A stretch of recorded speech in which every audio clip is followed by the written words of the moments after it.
Bienvenidos. Hoy hablaremos sobre el ciclo de las rocas. Para entender este ciclo vamos a imaginarnos un escenario que está aquí puesto más o menos, espero me entiendan. Bien, hay que entender que un ciclo no tiene ni un principio ni un final, tiene un proceso. Ese proceso al final de cuentas, por ejemplo, puede iniciar aquí y al final de cuentas, entre comillas, va a terminar aquí o va a llegar más bien aquí porque al final de cuentas les digo, no va a terminar. Bien, eh, el proceso o la iniciación donde comienza este proceso es en el volcán. Cuando el material magmático sale, obviamente se va a depositar en la corteza terrestre. Incluso va a haber material que se va a quedar aquí adentro. Al salir el material que está expuesto, se podrá decir, va a solidificarse mucho más rápido que el material que se quedó dentro. ¿Por qué? Por las condiciones climáticas. Si bien el agua, el viento, hay muchos factores que van a influir en la solidificación, que va a ser mucho más rápido que en lo que se queda dentro.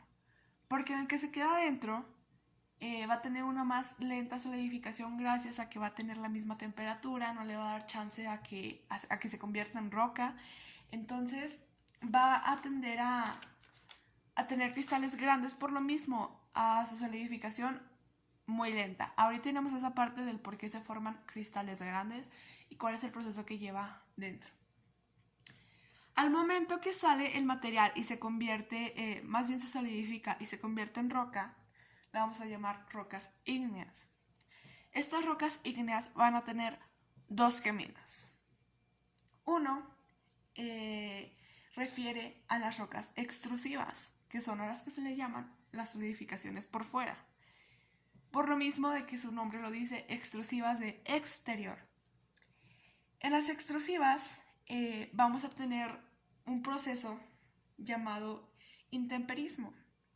Este proceso transforma las rocas gracias a las condiciones climáticas. Otro proceso que también va a estar conjugado aquí va a estar la erosión. El viento, el agua, puede movilizar las rocas haciendo rocas más pequeñas. Aquí vamos a dar camino hacia el otro proceso, no otro proceso, sino a la otra creación de las rocas. ¿Por qué? Porque bien, las condiciones climáticas influyen muchísimo en este proceso, gracias a que, por ejemplo, se quedan en stand, aquí, se colocan aquí las rocas, pongamos. Entonces, digamos, llueve, hace viento, entonces la roca va a tender a partirse. Si se parte, va a crear sedimentos, ¿sí? Va a, por así decirlo, va a formar estructuras más pequeñas. Entonces, al formar estructuras más pequeñas, a esto le nombraremos sedimentos. Entonces, cuando se forman estos sedimentos, ¿qué otro proceso va a movilizarlas? El aire. Al momento que el aire influye en esto, pues obviamente van a estar en movilización, van a cambiar y va a llegar un momento en el que pueden encontrarse. Cuando se encuentran, otra vez por cambios climáticos, pueden volver a hacer una compactación. Al proceso de compactación y a la formación de una nueva roca, ya al exterior, se le van a llamar rocas sedimentarias. Otro nombre con el cual podemos conocerlo son a las montañas, a los cerros, todo lugar donde existan rocas grandes, rocas pegadas, porque al final de cuentas las montañas pues son grandes rocas o incluso pequeñas rocas que se fueron juntando y fueron creando una estructura en forma de montaña.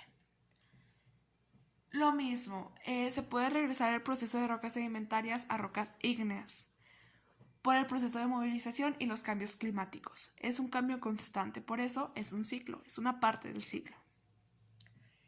El otro camino de las rocas ígneas refiere a las rocas que se quedan dentro de la corteza terrestre.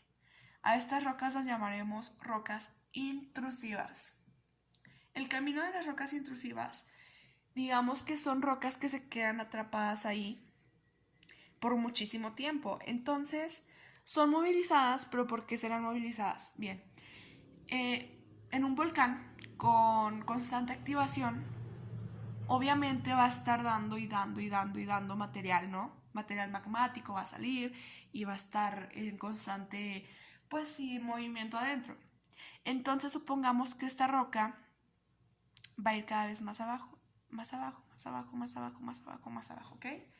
Entonces va a quedar atrapada y puede ser que comience a apretarse con otras rocas, ¿sí? Va a toparse con otra roca y se va a compensar. Ojo, recuerdan que dijimos que por estar adentro tardan mucho más tiempo en solidificarse que las de afuera por la temperatura a las que están expuestas. Entonces, imagínense, estamos dentro y vuelve a toparse con otra roca que todavía no ha solidificado, se va a juntar. Y al momento de juntarse se va a apretar. Y a este proceso donde las dos rocas llegan a juntarse se le llama compactación, donde las rocas hacen esto, se juntan. Al apretar va a aumentar la presión. Entonces, al proceso de compactación de las rocas intrusivas, mientras más compactación, más temperatura. Y mientras más temperatura, pues vamos a tener por consiguiente que los minerales de estas rocas van a cambiar. Vamos a obtener nuevos minerales. Tanto su estructura como su composición química va a cambiar. Obviamente el color, los átomos, cómo están acomodados, porque también el acomodo, cómo quedan las rocas, la forma que llegan a tomar, el color que llegan a tomar, tiene que ver mucho con el acomodo de sus átomos. Entonces, al tener varia presión, al tener muchísima presión y al tener muchísima temperatura, vamos a crear una compactación y un cambio de minerales.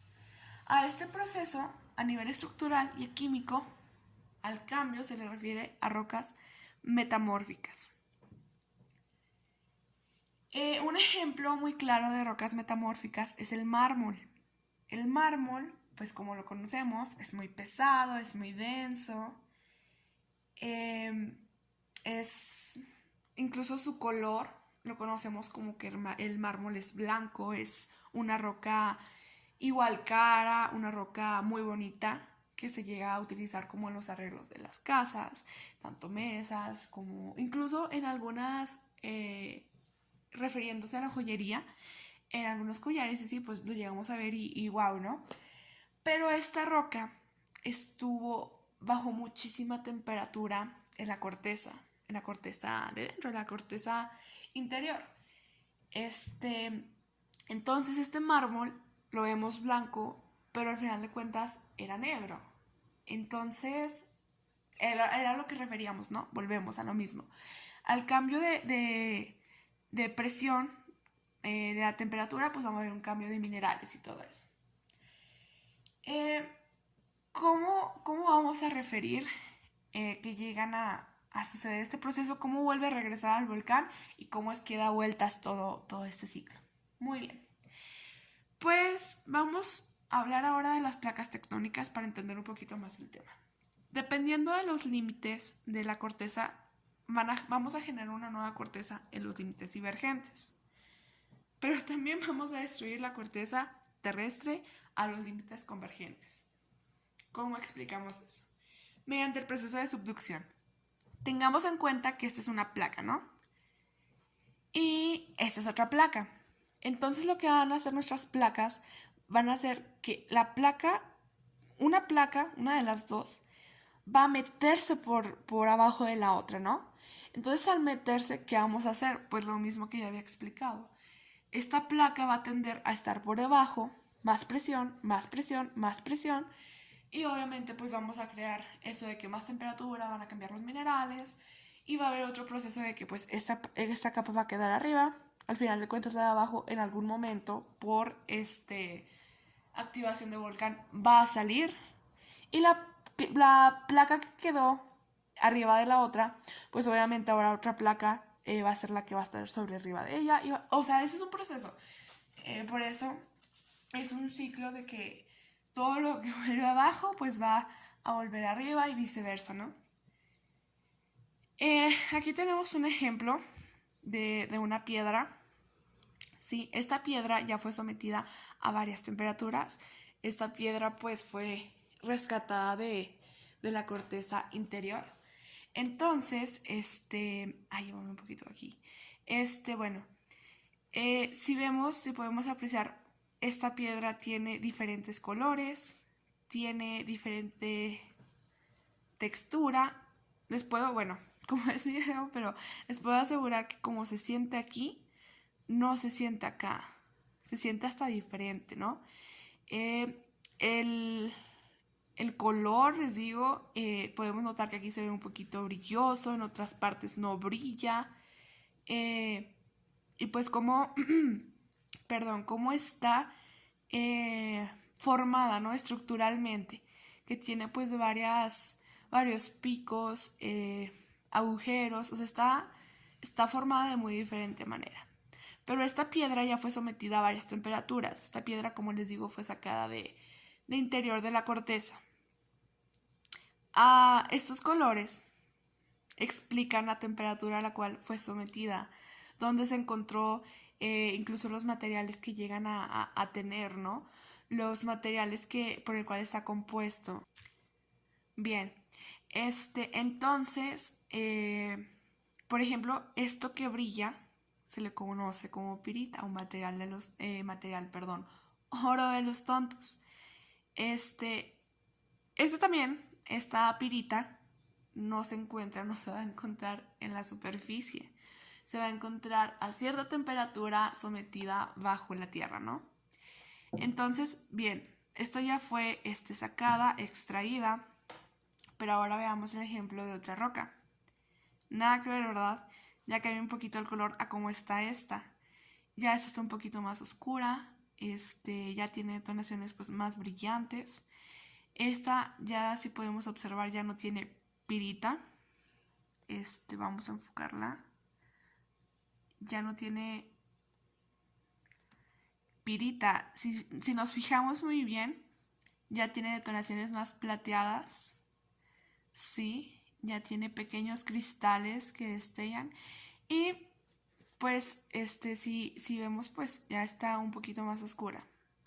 Entonces, volvemos a lo mismo. Los materiales que tiene esta piedra no son los mismos que tiene esta otra, ¿sí? Incluso lo vemos en el color. Para diferenciar las piedras, para diferenciar los materiales, para diferenciar la presión a la que estuvieron sometidos, pues fácil vemos los elementos. Por ejemplo, esta piedra tiene plomo, tiene plata, que es lo que vemos que puede brillar. Entonces, les digo, si se fijan, esto no tiene pirita y a lo mejor esto fue sometido a diferente temperatura a la que fue encontrado esto, del por cual se formó eso y el por cual vimos la formación de esta piedra. Y vemos esta otra, el ejemplo de esta otra. Sí, esta piedra pues ya es blanca, ya no tiene pues brillo, tanto brillo, sí. Ya la vemos como ya más mate. Aquí vemos que tiene un poquito de pirita, lo que brilla. Entonces esto pues también volvemos a lo mismo, como ya lo había repetido, la formación de dónde se quedan las piedras, a qué nivel de temperatura lo encontramos y pues por el movimiento por el cual fueron sometidos. Entonces, pues yo pienso que con esto ya queda un poquito más claro lo del tema de cómo se forma, cómo es el ciclo de las rocas y cómo es que volvemos uno tras otro proceso.